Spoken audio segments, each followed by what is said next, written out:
శ్రీమాత్రే నమ. జయ గురు దత్తాత్రేయ నమ. ఈ వీడియోలో మనం సింహరాశి వారికి మే నెల మాస ఫలితాలు తెలుసుకునే ప్రయత్నం చేద్దాం. సింహరాశి వారికి ఈ నెలంతా కూడా రాశి యందే కేతుగ్రహ సంచారం. అందువలన ఎక్కువగా వెళ్ళాం ఆధ్యాత్మిక కార్యక్రమాల్లో పాల్గొంటూ ఉంటారు. కొంతమంది ఏ పని లేని ప్రయత్నాలు చేస్తుంటారు, అంటే ఫలితం లేని వ్యాపారాలు, ఫలితం రాని ఉద్యోగాలు, ఫలితం లేని ప్రయాణాలు, అంటే టైం వేస్ట్ చేసుకునే కార్యక్రమాలు కూడా కొంతమంది చేస్తూ ఉంటారు. అయితే సప్తమ స్థానంలో రాహు మిగతా గ్రహాలన్నీ కలకుండా సింగిల్గానే సప్తమంలో రాహు ఉన్నప్పుడు కంప్లీట్గా రాహు తన ఫలితాలు ఇవ్వడం జరుగుతూ ఉంటుంది. అందువల్ల ప్రతి ఒక్కరూ కూడా మిమ్మల్ని విమర్శించడం, వ్యతిరేకించడం జరుగుతూ ఉంటుంది. ఆ విధంగా మీ పార్ట్నర్స్ కానీ మీ సహ ఉద్యోగులు కానీ మిమ్మల్ని కొద్దిగా మోసం చేసే ప్రయత్నం చేస్తారు.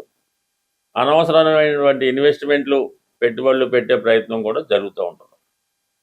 అయితే ఇక ప్రధానంగా మనకి గురువు లాభస్థాన సంచారం వల్ల చాలా విషయాలు చివరి నిమిషంలో మీకు అనుకూలంగా మారడం జరుగుతుంటుంది. అంటే ఎదుటి వాళ్ళు మీకు అపకారం చేసినా అది మీకు ఉపకారంగా మారే అవకాశం ఉంది. అది కొంత పూర్వపుణ్యం వల్ల అయితేనే, మీ పిల్లల అదృష్టం వల్ల అయితేనే కొన్ని శుభ ఫలితాలు. అంటే ఈ నెల 31 వరకు మాత్రమే ఈ గురువు మీకు 11వ స్థాన సంచారం జరుగుతుంది. దాని తర్వాత గురువు 12వ స్థానంలో ఉచ్చలోకి రావడం జరుగుతుంటుంది. అప్పుడు దాని వీడియో వేరేగా ఉంటుంది. బట్ కానీ గురువు లాభంలో ఉన్నంత వరకు ఎటువంటి ఇబ్బంది అయినా ఏదో ఒక సహకారం మీకు లభించడం జరుగుతుంది. ఇక ప్రధానంగా మీకు శుక్రుడు ఇప్పుడు దశమ స్థానంలో ఉన్నాడు. ఈ నెల 14వ తారీఖు వరకు ఈ శుక్రుడు మరి దశమ స్థానంలో స్వక్షేత్రగతుడై మాలవ్య మహాపురుష యోగం అనే పంచమర్ష యోగ ప్రభావం వల్ల వృత్తిలో చాలా అభివృద్ధి కనబడుతూ ఉంటుంది. అలాగే మీ యొక్క వ్యాపార అవసరాలకు, వ్యక్తిగత అవసరాలకు ఏదైనా కొత్త వాహనాలు పర్చేయడం కానీ, ఏదైనా ఒక స్థిరాస్తి కొనే ప్రయత్నం కానీ, స్థిరాస్తిని ఏదైనా బాగా డెకరేట్ చేసి అలంకరించడం కానీ, కొత్త ఆఫీసు లాంటిది, కార్యాలయం లాంటిది ఏమైనా ఎస్టాబ్లిష్ చేయడం కానీ ఈ సమయంలో జరిగే అవకాశం ఉంటుంది. ఇది స్త్రీలకు చాలా అద్భుత అవకాశం. మీరు ఈ సమయంలో ఒక రాజకీయ పార్టీలో చేరాలనుకున్నా, సినిమా రంగంలో ప్రవేశించాలనుకున్న అనుకూలంగా ఉంటుంది. కొంతమంది ఏదైనా ఈ స్త్రీలకు సంబంధించినటువంటి ఈ బ్యూటీ పార్లర్లో, బొటిక్లో, ఈ గోల్డ్ షాపులు లాంటివి కానీ, పెద్ద పెద్ద శారీ బిజినెస్ లాంటిలో ప్రవేశించాలనుకున్న వాళ్ళకి ఇది చాలా అనుకూలమైనటువంటి సమయం. ఏదైనా శుక్రుడు దశమ స్థానంలోకి వచ్చినప్పుడు సింహరాశిలో ఉన్నటువంటి స్త్రీలకి వారి యొక్క ప్రాధాన్యత పెరుగుతూ ఉంటుంది. ఎక్కడికి వెళ్ళినా మంచి గుర్తింపు, సెలబ్రిటీ హోదా లభిస్తుంది. అంటే లక్కీగా ఈ 14వ తారీఖు మే తర్వాత శుక్రుడు లాభస్థానంలోకి వస్తాడు. అక్కడ గురుగ్రహంతో కలిసి ఉండడం వల్ల కొన్ని అద్భుతాలు మీ జీవితంలో జరిగే అవకాశం ఉంది. అంటే పంచమాధిపతిగా మరి కోణాధిపతిగా గురువు, కేంద్రాధిపతిగా శుక్రుడు, ఒక రాజ్యలక్ష్మి యోగాన్ని లాంటిది, ఒక లక్ష్మీనారాయణ యోగం లాంటిది కలిసి వస్తుంది. ఇది ప్రధానంగా మీకు చాలా కాలంగా ఆగిపోయినటువంటి సంపద, ధనం, డౌరీ రావచ్చు, అత్తవారి ఆస్తి అవ్వచ్చు, ప్రభుత్వం సంబంధించినటువంటి ఆస్తులు అవ్వచ్చు, ఏదైనా సరే పెద్ద మొత్తంలో ఆస్తి మీకు స్వాధీనం అవుతుంది. అది కంప్లీట్గా భార్య ద్వారా జరిగే అవకాశం ఉంది. అలాగే మీకు ప్రభుత్వ అధికారుల వల్ల కూడా చాలా వరకు కలిసి వచ్చే అవకాశం ఉంది.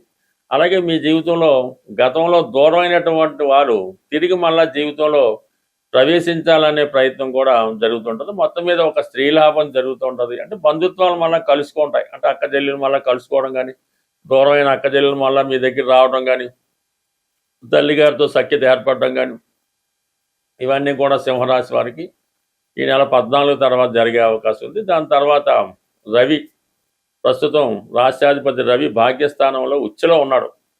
అందువల్ల ఎక్కడికి వెళ్ళినా కూడా తిరుగు లేకుండా స్వతంత్రంగా మిమ్మల్ని చూస్తేనే వాళ్ళు ఖచ్చితంగా మీకు అనుకూలంగా మారడం జరుగుతుంది.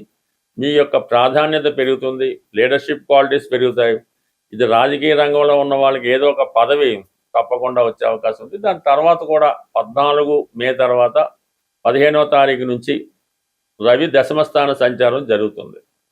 అలాగే బుధుడు కూడా దాంతో ప్రవేశించడం వల్ల గొప్ప ధనయోగం ఏర్పడుతూ ఉంటుంది. అంటే ధన లాభాధిపతి బుధుడు రాష్ట్రాధిపతితో కలిసి ఈ దశమ స్థానంలోకి రావడం, అక్కడ గురువు, అక్కడ రవి దిగ్బల్డ్ అవ్వడం, ఇవన్నీ కూడా ఈ జాతకుడికి కొత్త వ్యాపారానికి అవకాశాలు వస్తాయి. ప్రస్తుతం చేసినటువంటి వృత్తితో పాటు అదనపుగా వృత్తి ప్రారంభించడం జరుగుతుంది. విద్యార్థులకి చాలా సక్సెస్ఫుల్ టైం మాట. విద్యాపరంగా చాలా అనుకూలంగా ఉంటుంది. చదువుకి తగ్గ స్కాలర్షిప్ వస్తూ ఉంటుంది. అలాగే నిరుద్యోగులకి కంప్లీట్గా ఉపాధి అవకాశాలు ఈ నెలలో రావడం జరుగుతుంది. మనం ప్రతి నెల ఏదో పరిహారం తెలుసుకునే ప్రయత్నంలో ఎవరైతే తీవ్రమైనటువంటి ఆర్థిక ఇబ్బందుల్లో ఉన్నవాళ్ళు ఈ రెమెడీ అన్నది ప్రతి మంగళవారం చేయవలసి ఉంటుంది. అది స్వచ్ఛమైనటువంటి గోధుమ రవ్వ, కొన్ని ప్రాంతాల్లో బొంబాయి రవ్వ అంటారు, గోధుమ నూక అంటారు. మొత్తం మీద ఈ గోధుమ రవ్వ సుమారుగా ఒక 1/4 కేజీ తీసుకోవడం, దానికి సమానంగా పంచదార తీసుకొని ఒక 100 గ్రాముల నెయ్యి కలిపి, అంటే ఈ 3 నెయ్యి, గోధుమ రవ్వ, పంచదార కలిపి పొడి పొడిగా తయారు చేసి అవి మీరు చీమలకి ఆహారంగా పెట్టవలసి ఉంటుంది. అంటే ఎక్కడ తోటల్లో ఉన్న, అడవిలో ఉన్న, అలాగా పార్కులో గట్ట ఉన్నప్పుడు అవి ఈ మంగళవారం రోజు ఈ చీమలకి ఇది నైవేద్యంగానో ప్రసాదంగానో ఈ మొత్తం ఈ గోధుమతో చేసినటువంటి మిక్చరు పెట్టడం జరుగుతుంది. అదే రోజు మీరు సాయంకాలం పూట, అంటే పొద్దున్న చీమలకు వేయచ్చు, సాయంకాలం వేస్ట్ వేయచ్చు, కానీ ఈవినింగ్ పూట మాత్రం మీరు ఆంజనేయ స్వామి ఆలయాన్ని దర్శించవలసి ఉంటుంది.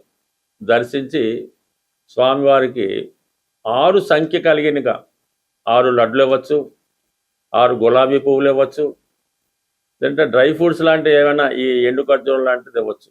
అది స్వామివారికి అక్కడ ప్రసాదంగా ఇచ్చి అక్కడ కొంచెంసేపు కూర్చొని ఏదో హనుమాన్ చాలీసా ఏదో చదువుకోవడం. అంటే ఈ విధంగా ఒక 6 వారాల పాటు మీరు చేయవలసి ఉంటుంది.